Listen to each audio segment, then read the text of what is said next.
സുഹൃത്തുക്കളെ, അൻവറിന് പിന്നിൽ ആര് എന്ന സംശയം നമ്മൾ പല വീഡിയോകളിലും ഉന്നയിച്ചിരുന്നു. പലപ്പോഴും അത് CPM-നുള്ളിലെ ഒരു ചേരിയാണ് എന്ന നിലയിൽ ആദ്യഘട്ടത്തിൽ വിലയിരുത്തൽ വന്നെങ്കിൽ പിന്നീട് അൻവർ പുറത്തേക്ക് പോകാനുള്ള ഒരുക്കങ്ങളാണ് നടത്തുന്നത് എന്നത് PP വാസുദേവൻ ഉൾപ്പെടെയുള്ളവരുടെ മലപ്പുറം CPM ജില്ലാ സെക്രട്ടറി അദ്ദേഹത്തിൻ്റെ ചില ഫേസ്ബുക്ക് പോസ്റ്റുകളുടെ വ്യാഖ്യാനങ്ങളായി ആ നിലയിൽ ചർച്ചകൾ വരികയും ചെയ്തു. എന്നാൽ ആരോപണ വിധേയനായ ADGP MR അജിത് കുമാറിന് പറയാനുള്ളത് മറ്റൊരു കഥയാണ്, മറ്റൊരു വിവരമാണ്. എന്തായാലും PV അൻവർ MLA-ക്കെതിരെ അതിഗുരുതരമായ ആരോപണം ADGP MR അജിത് കുമാർ DGPക്ക് നൽകിയ, ഇതുമായി ബന്ധപ്പെട്ട് അന്വേഷിക്കുന്ന DGPക്ക് നൽകിയ മൊഴിയിൽ പറയുന്നു എന്നുള്ളതാണ് ഏറ്റവും ശ്രദ്ധേയമായിട്ടുള്ളത്. ആ മൊഴി ഇങ്ങനെയാണ്: തന്നോട് PV അൻവർ MLA-ക്ക് വ്യക്തിപരമായ വിരോധം വരാനുള്ള യാതൊരു കാരണവുമില്ല. അതുകൊണ്ട് തന്നെ അൻവറിന് പിന്നിൽ സ്വർണ്ണക്കടത്ത് മാഫിയ കൊട്ടേഷൻ സംഘങ്ങളാണ് എന്ന ആരോപണമാണ് ADGP MR അജിത് കുമാർ മുന്നോട്ട് വെക്കുന്നത്. അതിന് കാരണം കരിപ്പൂർ കേന്ദ്രീകരിച്ച് പോലീസ് നടത്തുന്ന സ്വർണ്ണവേട്ടയാണ് എന്ന് കണക്കുകൾ ഉൾപ്പെടെ നിരത്തിക്കൊണ്ട് അദ്ദേഹം പറയുകയാണ് ചെയ്തത്. ഇത് തനിക്ക് എഴുതി നൽകാനുള്ള അനുമതി വേണം എന്നും ADGP ആവശ്യപ്പെട്ടിട്ടുണ്ട്. എന്തായാലും അതിഗുരുതരമായ ആരോപണങ്ങൾ ഒരു ഇടതുപക്ഷ MLA-ക്കെതിരെ അത് ADGP പോലെ ഏറ്റവും പ്രധാനപ്പെട്ട സുപ്രധാനമായ പദവിയിലിരിക്കുന്ന ഒരാൾ നൽകുന്നു എന്നുള്ളതാണ് ഇതിൽ ഏറ്റവും ശ്രദ്ധേയമായിട്ടുള്ളത്. നമുക്കറിയാം, കരിപ്പൂർ കേന്ദ്രീകരിച്ച് വലിയ രീതിയിലുള്ള സ്വർണ്ണവേട്ട നമ്മൾ എല്ലാ ദിവസവും കണ്ടിരുന്നു. PV അൻവർ MLA ആണ് അതിനൊരു മറുവാദം ചൂണ്ടിക്കാണിച്ചത്. ഇത് സ്വർണ്ണക്കടത്തുകൂടിയാണ് നടക്കുന്നത്, അതായത് കസ്റ്റംസും സുജിത് ദാസ് SP-യും ചേർന്നുള്ള സ്വർണ്ണക്കടത്താണ് ഇതിൽ നടക്കുന്നത് എന്നായിരുന്നു PV അൻവറിൻ്റെ വാദം. ആ വാദം പൊളിക്കാനുള്ള കണക്കുകളും കാര്യങ്ങളും ഒക്കെയാണ് ADGP എത്തിയത് എന്നുള്ളതാണ്. അദ്ദേഹം ആ മലപ്പുറം ജില്ലയിലെ സ്വർണ്ണവേട്ടയുടെയും കുഴൽപ്പണ ഇടപാടുകളുടെയൊക്കെ കണക്കുകളും ഇടപാടുകളുടെയൊക്കെ വിശദ വിവരങ്ങൾ അടങ്ങിയ മൊഴിയാണ് നൽകിയത് എന്ന് പറയുമ്പോൾ കാര്യങ്ങൾ കുറച്ചുകൂടി കോംപ്ലിക്കേറ്റഡ് ആവുകയാണ്. യഥാർത്ഥത്തിൽ ആരെയാണ് വിശ്വസിക്കേണ്ടത്? PV അൻവറിനെയാണോ അതോ ADGP MR അജിത് കുമാറിനെയാണോ എന്ന നിലയിലേക്ക് ഒരു ഇരു അഭിപ്രായങ്ങൾ, രണ്ട് തരത്തിലുള്ള അഭിപ്രായങ്ങൾ ഇക്കാര്യത്തിൽ ഉയർന്നു വന്നു എന്നുള്ളതാണ്. അതുകൊണ്ട് തന്നെ സർക്കാരിനെ സംബന്ധിച്ച് ഒരു കാര്യം ഉറപ്പാണ്: തിരക്ക് പിടിച്ച ADGP-യെ ആ സ്ഥാനത്ത് നിന്ന് മാറ്റാതിരുന്നതിന് കാരണവും ഇത് തന്നെയാണ്. കാരണം അത്ര ഉന്നത പദവിയിലുള്ള ഒരു ഉദ്യോഗസ്ഥനെ പെട്ടെന്നൊരു ദിവസം എടുത്തങ്ങ് മാറ്റുക അതല്ല യഥാർത്ഥത്തിൽ ചെയ്യേണ്ടത് അക്കാര്യങ്ങളിലൊക്കെ. കാരണം അതിൽ വേറെ ചില കാരണങ്ങളും ഉള്ളത്. ഇൻ്റലിജൻസ് ADGP ഒക്കെ ആയിരുന്ന ആളാണ് MR അജിത് കുമാർ. അതായത് പോലീസിലെ ഒരു നമ്പർ 2 എന്ന് ഏറ്റവും ഒടുവിൽ ഇപ്പോൾ ക്രമസമാധാന ചുമതലയുള്ള ADGP പദവിയിലിരിക്കുമ്പോൾ മറ്റു പല DGP റാങ്കിലുള്ള ഉദ്യോഗസ്ഥർ മറ്റ് പല പദവികളിലും ഇരിക്കുന്നുണ്ടെങ്കിൽ പോലും ക്രമസമാധാനം ഭരിച്ചിരുന്നത് ADGP MR അജിത് കുമാറാണ് എന്നുള്ളതാണ് ഏറ്റവും കൗതുകകരമായിട്ടുള്ളത്. അതുകൊണ്ട് തന്നെ ഒരു നമ്പർ 2 ആയിട്ടുള്ള ആളുകളെ സംബന്ധിച്ച് പോലീസിലെ മുഴുവൻ വിവരങ്ങളും അറിയാവുന്ന ആളായിരിക്കും.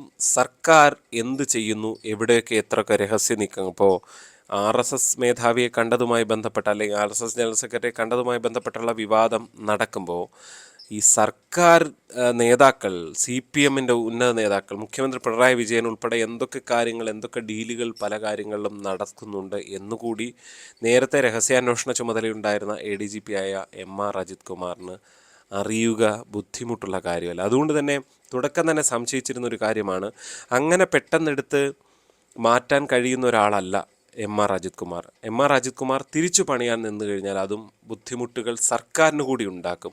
ഒരു പരിധിവരെ സർക്കാർ ആ സേഫ് പ്ലേ കളിക്കുന്നു എന്ന് വേണം മനസ്സിലാക്കാൻ. അല്പം എന്താ പറയുക, ഈ PV അൻവറിൻ്റെ മറുപടികളിലും ചില സംശയകരമായ ചില കാര്യങ്ങളുണ്ട്. അദ്ദേഹം ചൂണ്ടിക്കാണിക്കുന്നത് താൻ മഹാത്മാഗാന്ധിയുടെ മകനൊന്നും അല്ല, തനിക്കെതിരെയും പല കാര്യങ്ങളും വന്നേക്കാം എന്നൊക്കെ പറയുന്നുണ്ട്. അതായത് പോലീസിനെതിരെയാണ് വലിയൊരു പണി ഒരു തരത്തിൽ വന്നിരിക്കുന്നത്. CPM സർക്കാരിനെ ആകെ പ്രതിക്കൂട്ടിലാക്കുകയും പ്രതിസന്ധിയിലാക്കുകയും അറിഞ്ഞോ അറിയാതെയോ ചെയ്തിരിക്കുന്നു. ADGP-ക്കെതിരായ വെളിപ്പെടുത്തലിലൂടെ PV അൻവർ ഒരു ഇടത് MLA അവിടെ ഫലത്തിൽ സർക്കാരിന് കൂടി പ്രതിസന്ധിയിലാക്കുന്ന നടപടിയിലേക്ക് ഇദ്ദേഹം പോയപ്പോൾ ഇക്കാര്യത്തിൽ ഇനി ശത്രുപക്ഷത്തെ ഫലത്തിൽ സർക്കാരും ചില വൃത്തങ്ങളും എത്തിയിട്ടുണ്ട് എന്നുകൂടി പറയേണ്ടി വരും. കാരണം മുഖ്യമന്ത്രി പിണറായി വിജയൻ ഭരിക്കുന്ന ആഭ്യന്തര വകുപ്പിനെതിരെ അങ്ങനെ ആരും, പ്രതിപക്ഷ കക്ഷികളൊക്കെ ധൈര്യപൂർവ്വം പല കാര്യങ്ങളും എതിർപക്ഷത്ത് നിന്നുകൊണ്ട് ആരോപിക്കുന്നത് പോലെ അല്ലല്ലോ. ഭരണപക്ഷ MLA ആയി നിന്നുകൊണ്ട് പാർട്ടിയിൽ പോലും പറയാതെ നേരിട്ട് മാധ്യമങ്ങളെ വഴി ഒരു ഓപ്പറേഷൻ നടത്തിയ PV അൻവറിൻ്റെ നിലപാട് ഒരുപക്ഷെ അദ്ദേഹം എതിരാളികളുടെ ആയുധമാകുകയാണോ എന്ന സംശയം ഉണ്ടായിരുന്നു. എതിരാളികളുടെ അല്ല, അതിനപ്പുറം സ്വർണ്ണക്കടത്ത് സംഘങ്ങളുടെ തന്നെ ആയുധമാണ് എന്നുള്ളതാണ്. മലപ്പുറം കേന്ദ്രീകരിച്ച് നടക്കുന്ന സ്വർണ്ണപ്പണ ഇടപാട്, സ്വർണ്ണക്കടത്ത്, കുഴൽപ്പണ ഇടപാട്, ഇതിൻ്റെ എല്ലാം വിശദാംശങ്ങൾ നൽകുമ്പോൾ ഇത് പരിശോധിച്ച് ഇദ്ദേഹത്തിനെതിരെ കൂടി നടപടിയെടുക്കണം എന്നും ADGP MR അജിത് കുമാർ ആവശ്യപ്പെട്ടിട്ടുണ്ട് ഈ മൊഴിയിലെന്നാണ് പുറത്തുവരുന്ന പ്രാഥമികമായ വിവരങ്ങൾ.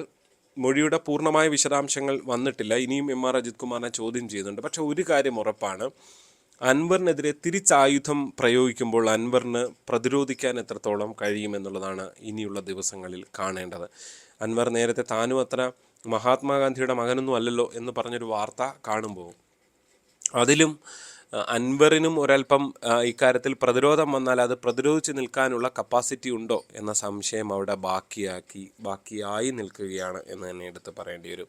എന്തായാലും നിലവിൽ ഒരു കാര്യം ഉറപ്പാണ്, കാര്യങ്ങൾ എളുപ്പമല്ല.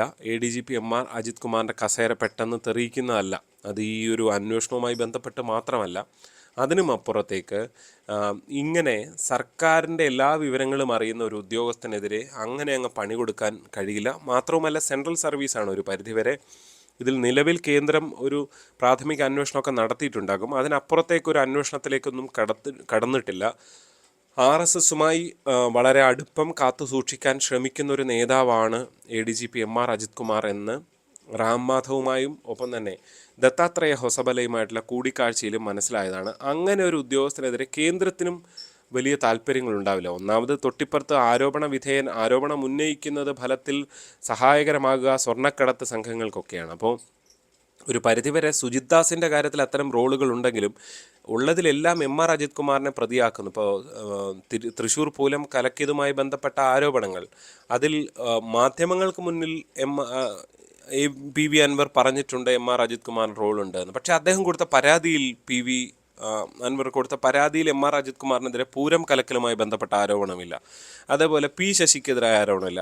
അതുകൊണ്ട് അൻവർ കളിക്കുന്നതിൽ ചില രേഖാമൂലം പരാതി കൊടുക്കുമ്പോഴല്ലേ അതിൽ അക്കാര്യങ്ങളിലൊക്കെ അന്വേഷണം നടക്കുക. അപ്പോൾ അദ്ദേഹം കൊടുക്കുന്ന പരാതികളിൽ ചില കാര്യങ്ങൾ സംശയകരമാണ്. എന്തുകൊണ്ടത് മറച്ചു വെക്കുന്നു, അത് പരാതിയിൽ രേഖപ്പെടുത്താത്തത് ആദ്യഘട്ടത്തിൽ തന്നെ എന്നൊക്കെയുള്ള സംശയങ്ങൾ അവിടെ പ്രധാനമായി നിൽക്കുന്നുണ്ട് എന്ന കാര്യത്തിൽ യാതൊരു സംശയമില്ല. ഒരു പരിധിവരെ അൻവറിൻ്റെ നീക്കങ്ങൾ നിരീക്ഷിക്കുകയാണ് സർക്കാരും പോലീസും ഒക്കെ. അതുകൊണ്ട് തന്നെ ഇനി എന്തും സംഭവിക്കാവുന്ന സാഹചര്യമാണ്.